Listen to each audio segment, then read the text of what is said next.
नमस्कार. वैशालीज किचन मराठीमध्ये तुम्हा सर्वांचं मनापासून खूप खूप स्वागत. आज आपण शेंगदाण्यापासून चिक्की कशी बनवायची क्रशवाली ती बघणार आहे. त्यासाठी मी या ठिकाणी 1 वाटी शेंगदाणे घेतलेले आहेत, 1 वाटी गूळ घेतलेला आहे. शेंगदाणे छान बारीक गॅसवर खरपूस असे भाजून घेतलेले आहेत मी. त्याचे आता आपण टरफलं काढून घेऊया. मग मिक्सरवर चालू बंद करत त्याची पावडर बनवून घेऊया. त्याच्यानंतर आपण मग गूळ वितळवून चिक्की बनवून घेणार आहे. शेंगदाण्याची मी टरफलं काढून घेतलेले आहेत. शेंगदाणे स्वच्छ करून घेतलेले आहेत. आता आपण याची पावडर करून घेऊया. शेंगदाण्याची मी पावडर करून घेतलेली आहे. तुम्ही बघू शकता थोडीशी जाडसर ठेवलेली आहे, जास्त पण नाही, पण थोडीशी ठेवलेली आहे.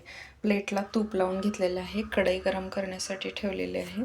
त्याच्यामध्ये आपण एक साधारण चमचाभर तूप घालणार आहे आणि मग त्याच्यामध्ये आपला गूळ घालून घेणार आहे.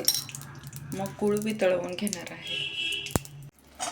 कढईमध्ये मी गूळ घालून घेतलेला आहे. आता आपण याला छान वितळवून घेऊया.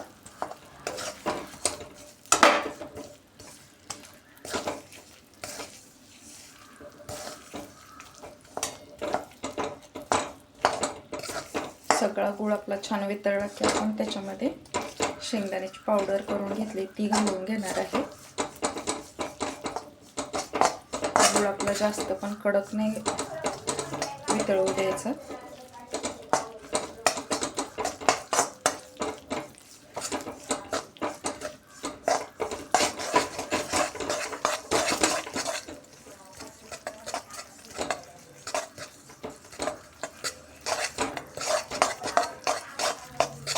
छान सर्व एकसारखं झाल्यानंतर आपण शेंगदाण्याची पावडर घालून घेऊया.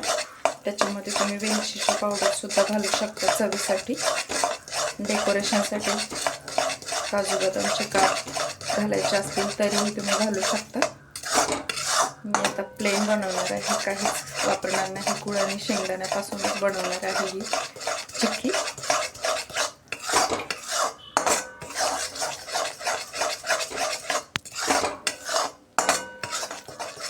गूळ आपला छान वितळलेला आहे. आता या स्टेजला आपण याच्यामध्ये शेंगदाण्याची पावडर घालून घेणार आहे.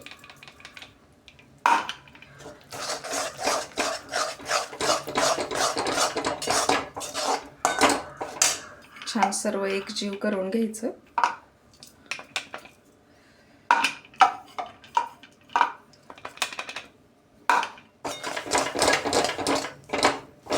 एकजीव झाल्यानंतर मग थोड्या वेळाने आपण याला प्लेटमध्ये ओतून घेणार आहे.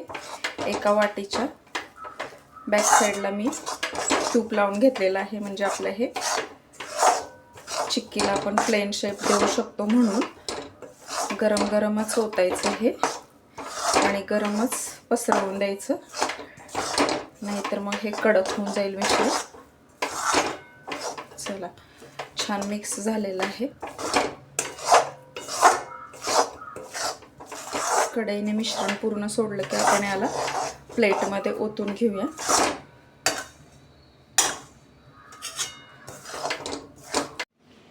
चिक्कीला मी प्लेटमध्ये असं पसरवून घेतलेलं आहे. तुम्ही बघू शकता ते मिश्रण ओतल्यानंतर छान असं चौकोनी शेपमध्ये मी स्प्रेड केलं आहे आणि वाटीच्या साह्याने छान वरतून प्लेन करून घेतलेलं आहे.